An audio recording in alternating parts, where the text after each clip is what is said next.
ಯಾವಾಗ ಈ ಒಂದು ವಿಷಯ ಹೊರಗೆ ಬಂತು, ಹೇಗೆ ಹೊರಗೆ ಬಂದದ್ದು, ಹೊರಗೆ ಹಾಕಿದವರು ಯಾರು? ಹೊರಗೆ ಹಾಕಿದವರು ಇವರೇ, ಏನು ಬೊಟ್ಟು ತೋರಿಸ್ತಿದ್ದಾರಲ್ಲ ಅವರೇ. ಯಾರು ಹಿಂದೂ ಸಮಾಜ ಅಥವಾ ವಿಶ್ವ ಹಿಂದೂ ಪರಿಷತ್ನಲ್ಲಿ ಇದ್ದವರು, ಬಜರಂಗ ದಳದ ಹುಡುಗರು ಯಾರು ಇದ್ದಾರೆ ನೋಡಿ, ಅವರೇ. ಯಾವಾಗ ಆ ಮಿಶ್ರ ಅನ್ನತಕ್ಕ ಒಂದು ದೊಡ್ಡದಾಗಿರತಕ್ಕಂತಹ ಒಂದು ಆಯೋಜನೆ ಮಾಡಿದ್ನು, ಧಾರ್ಮಿಕ ಆಯೋಜನೆ ಮಾಡಿದ್ನು, ಅಲ್ಲೇ ಡೌಟ್ ಆಯ್ತು. ಇಷ್ಟು ದೊಡ್ಡ ಆಯೋಜನೆ ಮಾಡಲಿಕ್ಕೆ ಇಂಥವನೊಬ್ಬನಿಗೆ ಹೇಗೆ ಸಾಧ್ಯ ಅಂತ. ಅಲ್ಲಿಂದ ಸ್ಟಾರ್ಟ್ ಆಯ್ತು ತನಿಖೆ ಟ್ರಸ್ಟಿನ ಒಳಗಡೆ. ಅದನ್ನು ಹೊರಗೆ ಹಾಕಬೇಕು, ಏನಾದ್ರೂ ಮಾಡಿ ಹೊರಗೆ ಹಾಕಬೇಕು, ತನಿಖೆ ನಡೀತಾ ಇತ್ತು. ಅಲ್ಲಿ CCTV ಕ್ಯಾಮೆರಾ ಮಾತ್ರ ಅಲ್ಲ, ನಂತರ ಹಿಡನ್ ಕ್ಯಾಮೆರಾಗಳನ್ನು ಇದೇ ಚಂಪತರಾಯನವರು ಅಳವಡಿಸಿದ್ರಂತೆ. ಆಮೇಲೆ ಗೊತ್ತಾಯ್ತು. ಆಮೇಲೆ ಸರ್ಕಾರಕ್ಕೆ ಯಾವಾಗ ಹಿಂಟು ಹೋಯ್ತು, ಯೋಗಿಜಿ ಸರ್ಕಾರ ತಳಿಲಿಕ್ಕೆ ಆಗುತ್ತಾ, ಮುಂದೆ ನೋಡೋಣ, ನಮ್ಮದನ್ನು ಒಂದ್ಸತಿ ಒಟ್ಟಿಗೆ ಮಾಡೋಣ, ನಮ್ಮಲ್ಲೇ ಕುಡಿಸೋಣ. ಇಲ್ಲ, ದೂದ್ ಕಾ ದೂದ್ ಪಾನಿ ಕಾ ಪಾನಿ ಆಗಲೇಬೇಕು.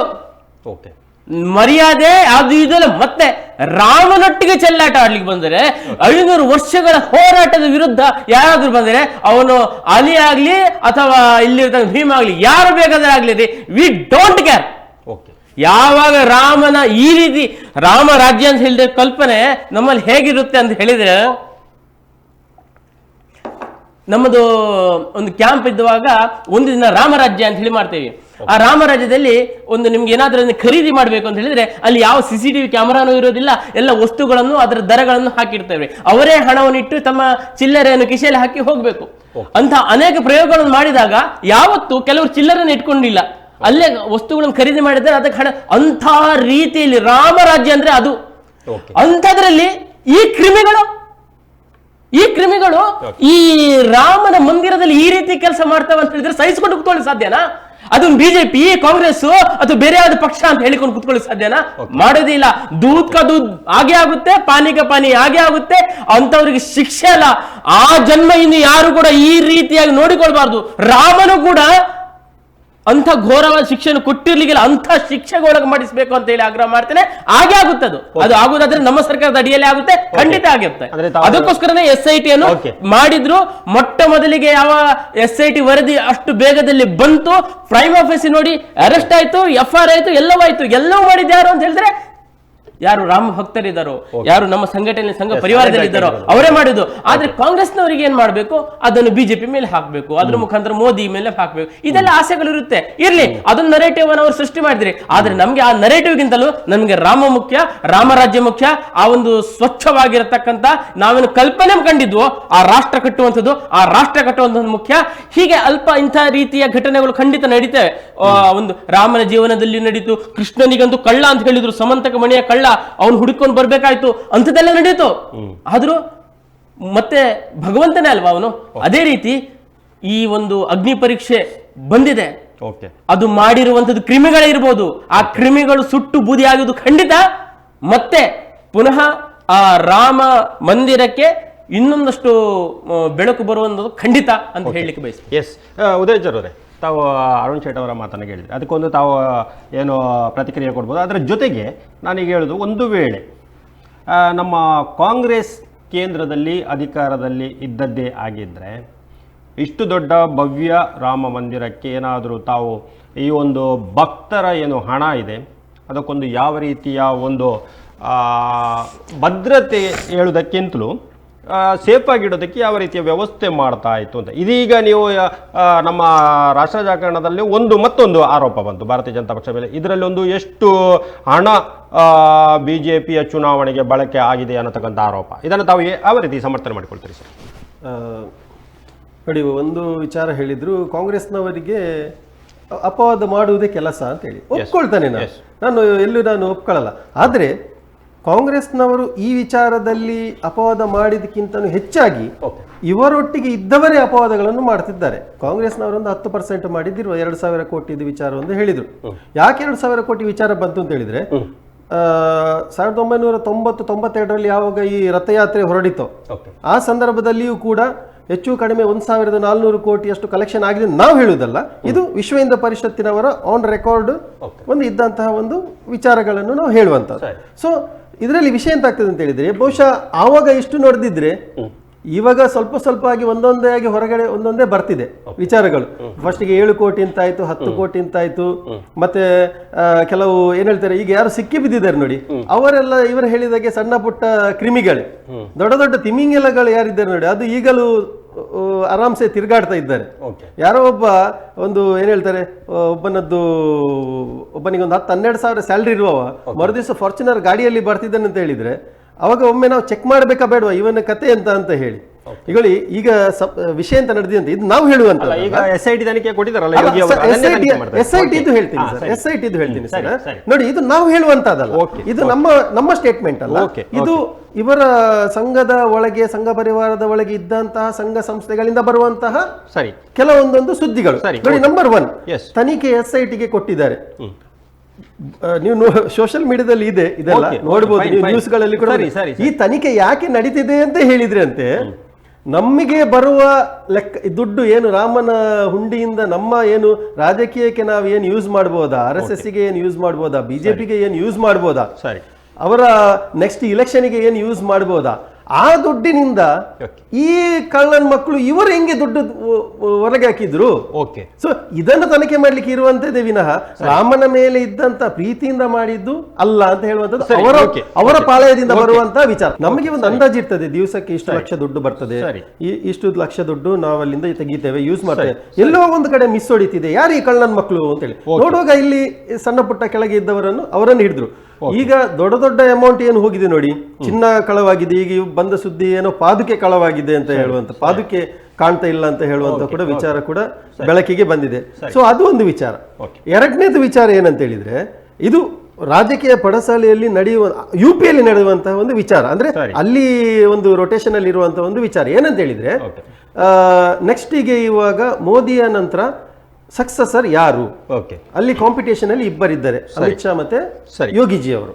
ಸೊ ಇವಾಗ ಏನಾಗ್ತದೆ, ಈ ತರದ ಒಂದು ವಿಚಾರಗಳಲ್ಲಿ ಏನಾದ್ರೂ ಯೋಗಿಜಿ ಅವರನ್ನು ಸಿಕ್ಕಿಸಿ ಹಾಕಿ ಅವರನ್ನೊಂದು ಡಿಫೇಮ್ ಮಾಡಿದ್ರೆ, ಅಲ್ಲಿ ಅಮಿತ್ ಶಾ ಅವರ ಒಂದು ಏನು ದಾರಿ ಏನಿದೆ ನೋಡಿ, ಅದು ಒಂದು ಬಹಳ ಸುಲಭ ಆಗಬಹುದು ಅಂತ ಹೇಳುವಂತಹ ಒಂದು ಅಮಿತ್ ಶಾ ಅವರ ಇದು ಇಲ್ಲ ಅಲ್ಲಿ ಇರುವಂತದ್ದು. ಮತ್ತೆ ಇನ್ನೊಂದು ಕಂಟಿನ್ಯೂ ಮಾಡ್ತೀನಿ ನೋಡಿ, ಕಾಲರ್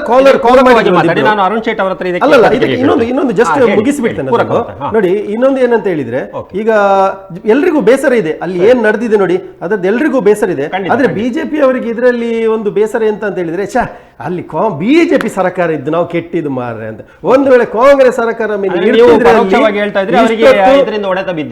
ಅಲ್ಲ, ಅದೇ ಹೇಳಿರುವಂತದ್ದು. ಒಂದು ವೇಳೆ ಕಾಂಗ್ರೆಸ್ ಸರ್ಕಾರ ಇರ್ತಿದ್ರೆ ಇಷ್ಟೊತ್ತು ಅಲ್ಲೋಲ ಕಲ್ಲೋಲ ಆಗಿ ಹೋಗ್ತಿತ್ತು. ಬಹುಶಃ ನೀವು ಕಾಲರ್ಗಳ ಒಂದು ಏನು ಮನಸ್ಥಿತಿಯನ್ನು ಕೂಡ ನೀವು ಅಂದಾಜು ಮಾಡಿದ್ರೆ, ಅವರ ಮನಸ್ಸಿನಲ್ಲಿ ಇದ್ದದ್ದು ಅದೇ. ಅವ್ರಿಗೆ ಏನಂತ ಹೇಳಿದ್ರೆ ನೋಡಿ, ರೀಲ್ಸ್ ಬರ್ತಿದೆ, ಹಿಂದೂಗಳ ದೇವಸ್ಥಾನ ನಾವು ಹಾಕಿದ್ರೆ ನಮ್ಮ ಹಿಂದೂಗಳೇ ತಿಂದ್ರೆ ಏನ್ ಪ್ರಾಬ್ಲಮ್ ಅಂತ ಹೇಳಿ. ಸೊ ಇಂಥ ಉದ್ದಡತನದ ಮಾತುಗಳನ್ನು ಕೂಡ ಆಡ್ತಿದ್ದಾರೆ. ಸರಿ, ಅರುಣ್ ಶೆಟ್ಟಿ ಅವರೇ, ತಾವು ಉದಯಾಚಾರ್ಯ ಅವರ ಮಾತನ್ನು ಕೇಳಿದ್ರಿ. ನಾನು ಅದೇ ಪ್ರಶ್ನೆ ತಮಗೆ ಹೇಳು, ಈ ಏನು ಕಾಂಗ್ರೆಸ್ ಇರ್ತಿದ್ರೆ ಅವರು ಯಾವ ರೀತಿಯ ಭದ್ರತೆ ಕೊಡ್ತಿದ್ರು, ಮತ್ತೆ ಇದೀಗ ಯಾವ ರೀತಿಯಲ್ಲಿ ಇದನ್ನ ಭಾರತೀಯ ಜನತಾ ಕಾಂಗ್ರೆಸ್ ಸರ್ಕಾರ ಇದ್ರೆ ಕಾಂಗ್ರೆಸ್ ಸರ್ಕಾರ ಸರಿ ಇತ್ತು, ಸರಿ ನಿಮಗೆ ಗೊತ್ತು, ಸರಿ, ವಕ್ಫಿನ ಹಗರಣ ಆಗಿತ್ತು, ಅದು ಕೂಡ ಮುಸಲ್ಮಾನ ಧರ್ಮದವರು ಇದರ ಹಗರಣ ಇಷ್ಟು ದೊಡ್ಡ ಪ್ರಮಾಣದಲ್ಲಿ ಆಗಿದೆ, ಅದೆಲ್ಲ ಗೊತ್ತು. ಆದರೆ ವಕ್ಫ್ ಕಾನೂನು ತಂದಾಗ, ಅದನ್ನೆಲ್ಲ ಹೆಡೆಮುರಿ ಕಟ್ಟಬೇಕು ತಂದಾಗ ಅದರ ವಿರುದ್ಧ ನಿಂತವ್ರು ಯಾರು? ಇದೆ ಕಾಂಗ್ರೆಸ್ ಅಂತ ಹೇಳಿದ್ರೆ, ಈ ಧರ್ಮ ಅಂತ ವಿಚಾರ ಬಂದಾಗ ಇವರದೊಂದು ಸೆಲೆಕ್ಟಿವ್ ಮೆಂಟಾಲಿಟಿ ಇದೆ ಅಂತ. ಅಲ್ಲಿ ಬಹಳ ದೊಡ್ಡ ಹಗರಣಗಳು ಅದು ಆಗಿದೆ, ಅದನ್ನು ಹೇಗೆ ಮುಚ್ಚಾಕುವುದು ಮಾತ್ರ ಇವರು ನೋಡ್ತಾ ಇದ್ದಾರೆ. ಮತ್ತೊಂದಷ್ಟು ಹಿಂದೂಗಳ ಭೂಮಿಗಳನ್ನು ಹೇಗೆ ಒಳಗೆ ಹಾಕ್ತಾ ಇದ್ರು, ಇದೆಲ್ಲ ಅವರಿಗೆ ಬೇಡದ ವಿಚಾರ. ಅಲ್ಲಿಗೆ ಬೇಕಾಗಿರುವಂಥದ್ದು ಅವರ ವೋಟ್ ಬ್ಯಾಂಕಿಗೋಸ್ಕರ ಏನೇನು ಮಾಡಬೇಕು ಮಾತ್ರ ನೋಡ್ತಿದ್ವಿ. ನಮ್ಗೆ ಹಾಗಲ್ಲ ರೀ. ಅಟಲ್ ಬಿಹಾರಿ ವಾಜಪೇಯಿ ಅವರು ಹೇಳಿದ್ರು, ಇವತ್ತು ನಮ್ಮ ಸರ್ಕಾರ ಬರುತ್ತೆ, ನಾಳೆ ಹೋಗುತ್ತೆ, ಇನ್ನೊಂದು ಬರುತ್ತೆ, ಏನಾಗುತ್ತೆ ಅದಲ್ಲ, ರಾಷ್ಟ್ರ ಉಳಿಬೇಕಲ್ಲ, ನಮ್ಮ ದೇಶ ಉಳಿಬೇಕಲ್ಲ. ಅದಕ್ಕೋಸ್ಕರ ಭಾರತೀಯ ಜನತಾ ಪಾರ್ಟಿ ಕೆಲಸ ಮಾಡ್ತಾ ಇರುವಂತದ್ದು, ಮತ್ತೆ ಅದೇ ರೀತಿಯ ಪರ್ಫಾರ್ಮೆನ್ಸ್ ಅನ್ನು ತೋರಿಸ್ತಾ ಇದೆ. ಅದಕ್ಕೋಸ್ಕರ ರಾಷ್ಟ್ರಾದ್ಯಂತ 2 ಸೀಟ್ಗಳು ಇರತಕ್ಕಂತಹ ಈ ಭಾರತೀಯ ಜನತಾ ಪಾರ್ಟಿ ಇಷ್ಟು ರಾಮನ ಹೆಸರಿನಲ್ಲ, ರಾಮನ ಕೃಪಾಶೀರ್ವಾದದಿಂದ ಇವತ್ತು ಭಾರತದಲ್ಲಿ ನಮ್ಮ ಭಾರತೀಯ ಜನತಾ ಪಾರ್ಟಿ ಸರ್ಕಾರ ಇಷ್ಟು ಗಟ್ಟಿಯಾಗಿ ನಿಂತಿದೆ. ಅದು ಅಂಥದ್ರಲ್ಲಿ ರಾಮನಿಗೆ ಮೋಸ ಮಾಡಿದವರನ್ನು ನಾವು ಬಿಡ್ತೇವ? ಓಕೆ ಸರಿ, ಸಾಧ್ಯನೇ ಇಲ್ಲ. ಓಕೆ, ಇದೀಗ ಪ್ರಕಾಶ್ ಪುತ್ತೂರ್ ಅವರೇ, ಇದೀಗ ಈ ಒಂದು ಟ್ರಸ್ಟ್ ಇರಲಿ, ಅದು ಸರ್ಕಾರದ ಅಂಡರಲ್ಲಿ ನೋಂದಣಿ ಆಗುವಂಥ ಸಹಜ. ಹಾಗಾಗಿ ಈ ಒಂದು ಇಂತಹ ಭವ್ಯ ಒಂದು ರಾಷ್ಟ್ರದ ನಮ್ಮ ಪ್ರತೀಕವಾಗಿರುವಂತಹ ಮಂದಿರದಲ್ಲಿ ಬಹಳಷ್ಟು ಅನುದಾನಗಳು ಬಂದಾಗ ಸಾರ್ವಜನಿಕವಾಗಿ ಪತ್ರಿಕಾ ಪ್ರಕಟಿಸುವ ಕಡ್ಡಾಯ ಮಾಡಿದರೆ ವಂಚನೆ ತಪ್ತದ. ಅದರ ಜೊತೆಗೆ ಈ ಒಂದು ಯಾವುದೇ ಟ್ರಸ್ಟ್ಗಳಿರಲಿ, ನಮ್ಮದು CAG ಆಡಿಟ್ ಅಥವಾ ಸರ್ಕಾರಿ ನಿಯಂತ್ರಣ ಅದಕ್ಕೆ ಆಗುತ್ತಾ ಇಂತಹ ಟ್ರಸ್ಟ್ಗಳಿಗೆ? ನೋಡಿ, ಈಗ CAG ಆಡಿಟ್ ಬಗ್ಗೆ ಹೇಳಿದ್ರಿ. CAG normally controller of auditor general. Yes, general. ಅದು ಎಂಡೋಮೆಂಟ್ ಸರ್ಕಾರಿ ಸ್ವಾಮ್ಯದ ಸಂಸ್ಥೆಗಳನ್ನು ಹೆಚ್ಚಾಗಿ ಆಡಿಟ್ ಮಾಡುವಂಥದ್ದು. ಖಾಸಗಿಯಾಗಿ ಅದಕ್ಕಿಲ್ಲ, ಮತ್ತೆ ರಾಜ್ಯ ಸರ್ಕಾರದಿಂದ ಹೇಳಿದ್ರೆ ಅಥವಾ ನಾಮಿನೇಟ್ ಮಾಡಿದ್ರೆ ಮಾಡ್ಲಿಕ್ಕಾಗ್ತದೆ. ಇಲ್ಲಿ ಏನು ಸಮಸ್ಯೆ ಆಗಿದೆ ಅಂದ್ರೆ, ರಾಮ ಮಂದಿರವನ್ನು ರಾಷ್ಟ್ರಕ್ಕೆ ಅರ್ಪಿಸಿದ್ದಾರೆ ಸತ್ಯ. ಅರ್ಪಿಸುವಾಗ ಅದನ್ನು ಗವರ್ಮೆಂಟ್ ಎಂಡೋಮೆಂಟ್ ರೀತಿಯಲ್ಲಿ ಮಾಡ್ತಿದ್ರೆ ಈ ಸಮಸ್ಯೆಗಳೇನೋ ಬರ್ತಾ ಇರ್ಲಿಲ್ಲೋ ಅಂತ. ಯಾಕಂದ್ರೆ CAG ಇದೆ ನೋಡಿ, CAG ಬರ್ತಿತ್ತು ಇಷ್ಟೊತ್ತಿಗೆ. CAG ಬಂದು ನೋಡ್ತಿತ್ತು. CAG ಸರ್ಕಾರದ ಎಂಡೋಮೆಂಟ್ ಇದೆಲ್ಲ CAG ನೋಡುವ. ಬರುವಾಗ ನಿಯಂತ್ರಣ ಇರ್ತದ ಅಲ್ಲ, ಟ್ರಸ್ಟಿಗಳು ಬರುವಾಗ CAG ನೇರವಾಗಿ ಇಲ್ಲ, ನೇರವಾಗಿ ಇರೋದಿಲ್ಲ. ಗವರ್ಮೆಂಟ್ ಅಂತ ಆದ್ರೆ CAG ಗೆ ಅಂಡರ್ಗೆ ಬರ್ತದೆ. ಗವರ್ಮೆಂಟ್ ಇದು ಆಡಿಟಿಂಗ್ ಅವರು ಮಾಡೋದು. ಇವರು ರಾಷ್ಟ್ರಕ್ಕೆ ಅರ್ಪಣೆ ಮಾಡುವಾಗ ಅದನ್ನ ಗವರ್ಮೆಂಟಿನ ಅಂಡರ್ ನೇರವಾಗಿ ತರ್ತಿದ್ರೆ ಇಂಥ ಹಗರಣಗಳು ಇರ್ತಾ ಇರ್ಲಿಲ್ವೋ ಏನೋ. ಆದ್ರೆ ಮುಂದೆ ಆದ್ರೂ ಅದನ್ನು ಸರ್ಕಾರದ ನೇರವಾಗಿ ತಂದ್ರೆ. ಇನ್ನೊಂದು ಹೇಳಿದ್ರೆ ಲೆಕ್ಕಪತ್ರಗಳು ಅಂತ. ಲೆಕ್ಕಪತ್ರಗಳು ನೋಡಿ, ಒಂದು ಸಣ್ಣ, ನೀವು ಇಲ್ಲಿ ಅಕ್ಕಪಕ್ಕದಲ್ಲಿರುವಂತಹ ಗಣೇಶೋತ್ಸವ ಸಮಿತಿಗಳು ಇನ್ವಿಟೇಷನ್ ಅಂತ ತನ್ನುವಾಗ ಬರುವ ವರ್ಷ ತರುವಾಗ ಈ ವರ್ಷದ ಲೆಕ್ಕಾಚಾರಗಳನ್ನು ಕೊಡ್ತಾರೆ. ಹೀಗಿರುವಾಗ ಈ ಸಂಸ್ಥೆಗಳು ಏನಿದೆ, ಅವರ ಪಾರದರ್ಶಕತೆಯನ್ನು ಉಳಿಸ್ಕೊಳ್ಬೇಕಾದ್ರೆ ಆದಾಯ ಎಷ್ಟು, ಖರ್ಚುಗಳೆಷ್ಟು, ಉಳಿಕೆ ಎಷ್ಟು ಮತ್ತು ಲಾಭ ಅದನ್ನು ಎಲ್ಲಿಗೆ ಯಾವ ರೀತಿಯಲ್ಲಿ ಉಪಯೋಗ ಮಾಡಿದ್ದಾರೆ ಎನ್ನುವುದನ್ನ ಅವರು ಟ್ರಾನ್ಸ್ಪರೆಂಟ್ ಆಗಿ ತೋರಿಸಬೇಕು. ಯಾಕಂದ್ರೆ ಇದೆಲ್ಲ ಪ್ರಶ್ನೆಗಳು ಹಣಕಾಸಿನ ವಿಷಯಕ್ಕೆ ಬಂದಾಗ ನಂಬಿಕೆ ಬೇರೆ ಹಣಕಾಸು ಬೇರೆ ಅಂತ ಸುರಿಗೆ ಹೇಳಿದ್ದೇನೆ. ಅದನ್ನು ಅವರು ಟ್ರಾನ್ಸ್ಪರೆನ್ಸಿ ಆಗಿ ತೋರಿಸಿದ್ರೆ ಒಳ್ಳೇದಂತ ಅನಿಸ್ತದೆ. ಇದೀಗ ಒಂದು ಸರ್, ಇದಕ್ಕೆ ಮುಂದುವರೆದಾಗ ಈಗೊಂದು ವೀಕ್ಷಕರ ಕರೆ ಇದೆ. ಹಲೋ ಹಲೋ ಸರ್, ನಮಸ್ತೆ. ಸರ್ ನಮಸ್ತೆ, ತಮ್ಮ ಹೆಸರು ಮತ್ತು ತಮ್ಮ ಅಭಿಪ್ರಾಯ ವ್ಯಕ್ತಪಡಿಸಿ. ಸರ್, ನಾವು ಸತನ ಅಂತ ಪುತ್ತೂರಿಂದ ಮಾತಾಡ್ತಾ ಇರೋದು. ಹೇಳಿ ಸರ್. ಸರ್, ನಮ್ದೇನಿದೆ ಅಂದ್ರೆ ಅಭಿಪ್ರಾಯ ಇದರ ಕುರಿತು, ನೋಡಿ, ಕೋಟ್ಯಾಂತರ ಜನ ನಂಬಿಕೆಯಿಂದ ಭಕ್ತಿಯಿಂದ ಅರ್ಪಿಸುವಂತ ಹಣ ಇವತ್ತು ದುರುಪಯೋಗ ಆಗಿದೆ. ನನಗೆ ಈ ಬಿಜೆಪಿ ಕೆಲವರು ನಾಯಕರು ವ್ಯಕ್ತಪಡಿಸುತ್ತಿರೋ ರೀತಿ ಬಹಳ ನೋವಾಯ್ತು. ಅವ್ರು ಏನಂತಾರೆ, ಯಾರ್ ದೇಣಿಗೆ ಹಾಕಿದಿರಿ ಅವ್ರು ಖಂಡಿಸ್ರಿ ಅಂತಾರೆ. ಅವ್ರಿಗೆ ಲೆಕ್ಕ ಇದೆ ಯಾರ್ ದೇಣಿಗೆ ಹಾಕಿದ್ದಾರೆ ಅಂತ, ಯಾರು ಹಾಕಿಲ್ಲ ಅಂತ. ಎಲ್ಲಾ ಪಕ್ಷದವ್ರು ಹಾಕಿದ್ದಾರೆ, ಎಲ್ಲಾ ಹಿಂದೂಗಳನ್ನ ಅರ್ಪಿಸಿದ್ದಾರೆ. ನನಗೆ ಅನಿಸ್ತಾ ಇರೋ, ನೋಡಿ, ಅಖಿಲೇಶ್ ಯಾದವ್ ಅವರು ಜೂನ್ 7ನೇ ತಾರೀಕಿಗೆ ಆರೋಪವನ್ನ ಮಾಡ್ತಾರೆ. ಜೂನ್ 8ಕ್ಕೆ VHP ಅವರು ಏನ್ ಹೇಳ್ತಾರೆ, ಇದು ರಾಜಕೀಯ ದುರುದ್ದೇಶ ಪೂರಿತ ಹೇಳಿಕೆ ಅನ್ನೋದನ್ನ, ಇದು ಯಾರು ಕೂಡ ಒಂದು ರೂಪಾಯಿನೂ ಕೂಡ ಏನೋ ದುರುಪಯೋಗ ಆಗಿಲ್ಲ ಅಂತ ಹೇಳಿಕೆ ಕೊಡ್ತಾರೆ. ವಿಚಿತ್ರ ಅಂದ್ರೆ ನೋಡಿ, ಇವತ್ತು 8 ಜನರನ್ನ ಅರೆಸ್ಟ್ ಮಾಡಿದ್ದಾರೆ. ಅಪಾಯಿಂಟ್ ಮಾಡಿದ ಅಥಾರಿಟಿ ನೆರವಿಲ್ದೇನೆ ಇಷ್ಟದೊಡ್ಡ ಹಗರಣ ಮಾಡ್ಲಿಕ್ಕೆ ಸಾಧ್ಯನಾ? ಕೋಟ್ಯಾಂತರ ರೂಪಾಯಿಯನ್ನ ನೀವು ಹಿಡಿದಿದ್ದು ಯಾರನ್ನ? 8 ಜನ ಸಾಮಾನ್ಯ ನೌಕರನ್ನ ಅವ್ರ ಅಪರಾಧ ಮಾಡಿದ್ದಾರೆ. ಹಾಗಿದ್ರೆ ಅದನ್ನ ಕಮಾಂಡ್ ಮಾಡ್ತಿರೋ ಮೇಲೆ ಇರೋರಲ್ಲ, ಅವ್ರ ಅರೆಸ್ಟ್ ಮಾಡೋದು ಯಾವಾಗ ನೀವು? ನೋಡಿ, ಎಷ್ಟು ಹಣ ಕಲೆಕ್ಟ್ ಆಗನುವಂತ ದಾಖಲೆಗಳೇ ಇನ್ನೂ ಲಭ್ಯವಿಲ್ಲ ನಮಗೆ. ಎಷ್ಟು ಬಂಗಾರ ಅವರು ಏನು ನೋಡಿ, 2020 ಇಂಟರ್ನಲ್ ಆಡಿಟ್ ನಡೆದಾಗ ಏನಿತ್ತು, ನಿಮ್ದು ವ್ಯವಹಾರ ಪಾರದರ್ಶಕವಾಗಿಲ್ಲ ಅನ್ನುವಂಥದ್ದು ಆವಾಗಲೇ ಸೂಚಿಸಲಾಗಿತ್ತು. ಅವಾಗಲೂ ಗೌರ್ಮೆಂಟ್ ಇವ್ರ ಬಗ್ಗೆ ಆಕ್ಷನ್ ಕೈಗೊಳ್ಬೇಕಾಗಿತ್ತಲ್ಲ. ಯೋಗಿ ಆದಿತ್ಯನಾಥ್ ಅವರು ಅಖಿಲೇಶ್ ಯಾದವ್ ಅವರು ಆರೋಪ ಮಾಡಿದಾಗ ಇದು ಸುಳ್ಳು ಅಂತ ಹೇಳಿಕೆ ಕೊಡ್ತಾರ ಅವರು 3 ದಿನ ಮೊದಲು. ಆ ನಂತರ ವ್ಯಾಪಕ ಪ್ರತಿಭಟನೆ ಆದ ನಂತರ ಅದರ ಕುರಿತು SIT ಅನ್ನ ರಚನೆ ಮಾಡಲಾಗತ್ತೆ. ಎಲ್ಲೋ ಕೂಡ ನನಗೆ ಗವರ್ಮೆಂಟ್ ವಿಫಲವಾಗಿದೆ ಅನ್ನೋದು ನೇರವಾಗಿ ಹೇಳತ್ತೆ. ಇನ್ನಾದ್ರೂ ಕೂಡ ಏನ್ ಮಾಡ್ಬೇಕು ಅಂದ್ರೆ ಇದ್ರ ಕುರಿತು ಸರಿಯಾದ ಕ್ರಮವನ್ನ ಕೈಗೊಳ್ಬೇಕು. ಇದನ್ನ ರಾಜಕೀಯಕರಣಗೊಳಿಸೋದಕ್ಕೆ ನನಗೆ ಅತ್ಯಂತ ನೋವಾಗಿದೆ ಇದು ಬಿಜೆಪಿ ನಾಯಕರು ಹೇಳಿಕೆ. ಧನ್ಯವಾದ ತಮ್ಮ ಅಭಿಪ್ರಾಯಕ್ಕಾಗಿ. ಅವರು ಹೇಳಿದಕ್ಕೆ 200 ಕೋಟಿ ಹಗರಣ ಆಯ್ತು ಅಂತ ಟ್ವೀಟ್ ಮಾಡಿದ್ರು.